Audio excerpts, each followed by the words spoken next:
Oh, hello. I almost didn't see you there. Welcome to Midday with Mr. Polett. I'm your host, Mr. Polett. Whoa! My hat's gone! That's probably the only thing that's changed since the last time you saw me. Anyway, if you remember, we left off our story in 1922, with Louis Armstrong moving to Chicago. He joined King Oliver's band. Remember King Oliver? He was that guy that I was like, important, important, important! I even drew it up there a ton of times, but he's the one that's really important. So, Louis Armstrong joins King Oliver's band in Chicago. And they tour for a while. They play in clubs. They don't go places, but they get pretty big. So, 1923, this lady, Bessie Smith. Remember that name, Bessie Smith. She's a singer, a vocalist, and she signs a 9-year record label with Columbia Records. This is a big deal at the time. This makes her the most wealthy African-American entertainer in the business. Not just that, but she's also a woman, which is a big deal as far as history goes, because it's the 1920s. So if you know anything about discrimination, you know black women did not have quite as many rights in the 1920s as white people did. So, she signs a 9-year record label, gets super rich off of it. But not just that, she's the original Cardi B in a sense. She parties hard. She only drinks grain liquor and moonshine that she makes in a bathtub at home. She won't drink factory-made liquor because she says it poisons her. So, she parties hard, she drinks crazy liquor.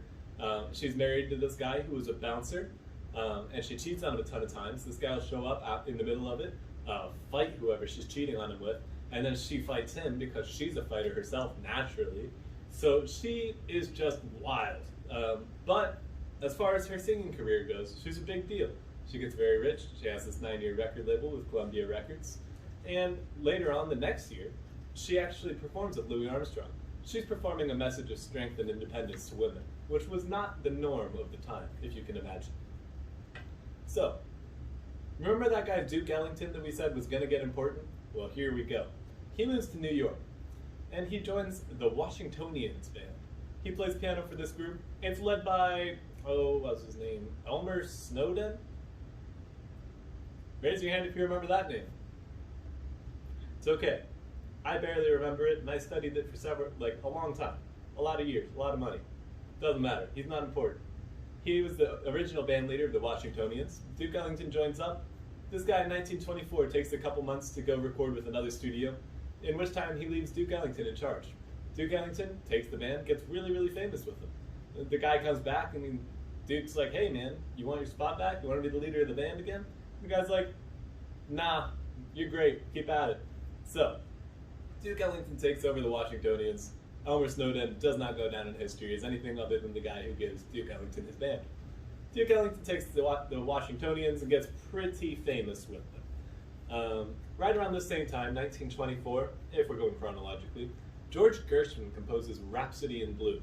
Rhapsody in Blue was a big deal, and it's still known today. In fact, my orchestra, when I was in college, played this song, and it was a pretty cool performance. We're going to play a little clip of that now.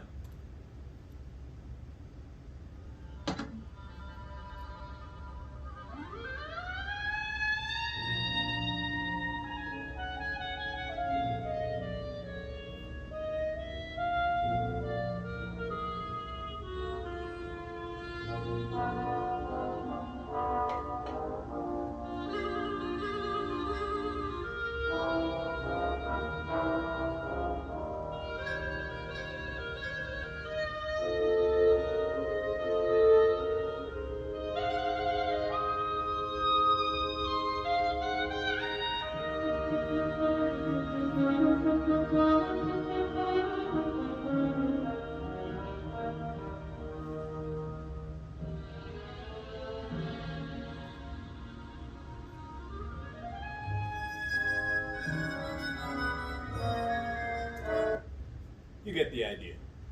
So, George Gershwin makes Rhapsody in Blue. This is only really a big deal because this was the first jazz song written for full orchestra. Before, jazz songs were usually something like a singer, a drummer, a guitar player, and a trumpet player, or something like that, a small group. Now, jazz was being made for a full orchestra. We're talking strings, we're talking brass, we're talking woodwinds, we're talking a conductor in a suit in the front waving his arms. Pretty basic, but pretty intense at the time. So, that's 1924.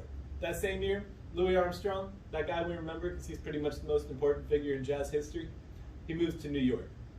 So, this is only a big deal because in 1925, 25, we remember 25, the Hot Five. 25, Louis Armstrong makes this band called the Hot Five. There's 5 members, Louis Armstrong and 4 other people.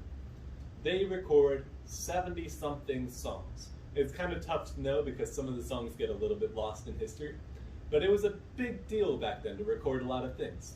Nowadays, if you mess up on a track, they can just cut you in right where you messed up. Back then, if you messed up 3 minutes into the track, they had to throw away the whole thing and start over. And remember, it's jazz, there's improv. So if somebody improved something and they didn't really like it all that much, they had to throw away the whole thing and start over. So Louis Armstrong and the Hot Five are pretty hot at the time because they record so many songs that people have to listen to it. Not just that, but they're good songs. Louis Armstrong is an amazing jazz artist, not only by back then standards, but even now standards. So Louis Armstrong and the Hot Five go off. In fact, they perform with Bessie Smith. Remember her? She's the Cardi B lady, parties hard. Yeah, Bessie Smith. And she's really famous now for her song The Downhearted Blues that she performs with the Hot Five. But really you don't hear a whole lot of the Hot Five playing. In fact, you don't even hardly hear Louis Armstrong in it. But she records this song, and this is what really gets her famous at the time, even though she was already famous. Back then they knew her as the Queen of Jazz. This song moved her all the way from a queen to an empress of jazz, as she became known for the rest of her days. I'll play a little bit of it now.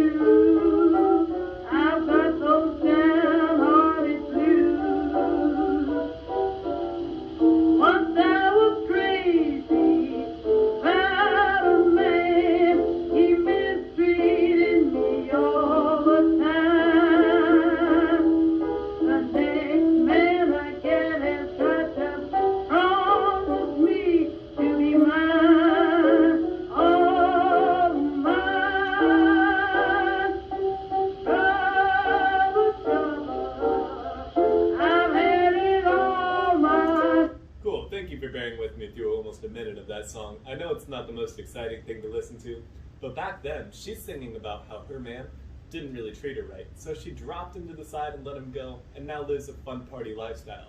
This wasn't even true. She was still married to the guy. But people didn't know that back then. This was a message of independence and strength for women, which was a big deal back then. It's still a big deal historically, but back then this was almost unheard of. Women knew their place and blah, blah, blah. Now this lady comes along and she's singing this message of independence and strength, and boy bye, she was the OG queen. So she moves up to Empress status. If you're paying attention, we have King Oliver, Empress Bessie Smith, Duke Ellington. We're starting to get a lot of royalty here. It keeps going, don't worry. If you remember, Elvis is the king. We have Michael Jackson, I think he's also the king or the prince or something like that. Big deals, right? And then there's obviously Prince. This goes on throughout music history, and it sort of starts with Bessie Smith, or King Oliver, or Louis the King Armstrong, or anybody else you want to assign a royalty title to back then. So, that's important to remember for history, is that Bessie Smith records with the Hot Five, and they make tons of money. We're talking, by today's standards, they would be some of the wealthiest people in America. So, the next year, 1926, remember the Hot Five? It's 1925. 1926, Jelly Roll Morton, remember that guy? He was that guy in 1902 that said he invented jazz, like 7 years after the first real jazz recording. Pretty late, but whatever. We give him some credit anyway. Jelly Roll Morton records his song, the one that he was really famous for. He records it with the Hot Peppers. No, the Red Hot Peppers. So, if you've heard of the Red Hot Chili Peppers, it's not them. This is like 80 years before that. Come on, man. Figure yourself out. You should know that this is earlier than that. The Red Hot Peppers and Jelly Roll Morton. They recorded his big hit. I don't even remember what it was. Somebody remind me. The King Porter Stump. Definitely knew that off the top of my head. It's not that important. So, they record the King Porter stomp. Not the biggest deal in the world, but I just thought it was interesting that Jelly Roll Morton is still doing things in jazz. He's still there in history. Don't worry, he matters more later than just saying he invented jazz and having one hit. But I think we should keep tabs on him anyway. So, he records his song with the Red Hot Peppers. Now, the Red Hot Peppers were a pretty good band at the time that was well known, and Jelly Roll Morton was at least decently well known, so this naturally was a little bit of a hit. Not crazy, not earth-shattering, but people started to know the name Jelly Roll Morton a little bit more. So, 1927 happens. Oh, I missed something. Still in 1926, John Coltrane and Miles Davis get born. John Coltrane, Miles Davis. Those are sort of the people in the next generation of jazz. Bear in mind, they're being born this year, so we're going to have another, 20 years before they're people that matter. That's a joke. You guys matter. You're under 20. That was a sort of jab. It's funny. Ha ha ha. I should have a laugh track. Anyway, back to business. 1927. Remember the Hot Five, 1925? In 1927, guess what they become? The Hot Seven. Duh! They add two new people. They add a tuba player and they add a drummer. So now it's a trumpet player, a tuba player, a drummer, a singer, and a couple other people doing various things. Primarily a banjo of all things, and a woodwind player who plays various instruments. So the Hot Five become the Hot Seven in 27. So also that year, this is the important thing. Duke Ellington moves to the Cotton Club in Harlem. The Cotton Club is a pretty much whites exclusive club in Harlem, which is in Manhattan, New York. So it's a pretty big poppin' place with lots of money going around. And he takes his whole band. Remember the Washingtonians that he took over? He takes them to Harlem. He bumps up the band size from the original 6 to 11, so it's a bigger band in this new club, in this new space, still led by Duke Ellington, however. So, remember this because the Cotton Club ends up being a pretty influential place as far as jazz history goes. We're almost there. We're on 27. We're only going to 30 today, so don't worry. This lecture's almost over. I promise I won't talk at you forever. In 28, Benny Goodman makes his first recording. Who's Benny Goodman? We'll find out later. 1929, almost there. Count Basie's teacher, Fats Waller, plays a recording session behind a screen. Why? Who's Count Basie? Who's Fats Waller? Let me answer some questions real quick.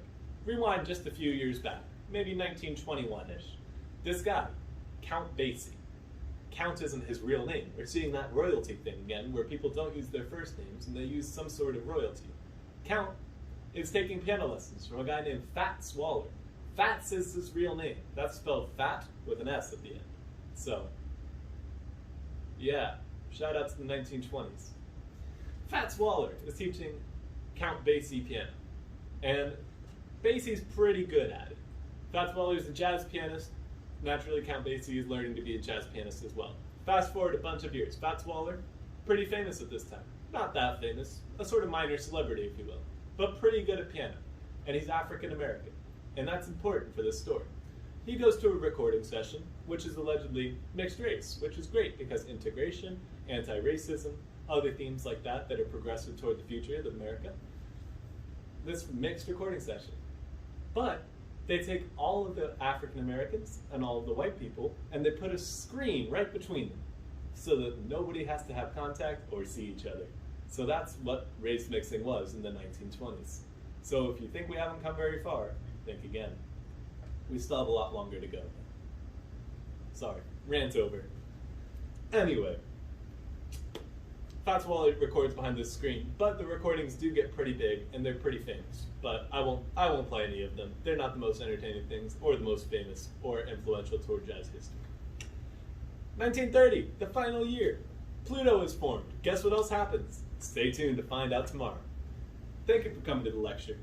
If you did, make sure you answer the 5 questions in the questionnaire, just like yesterday. Today? I don't know. The days run together at this point. But it is midday. So, midday with Mr. Polett today. Thanks for coming.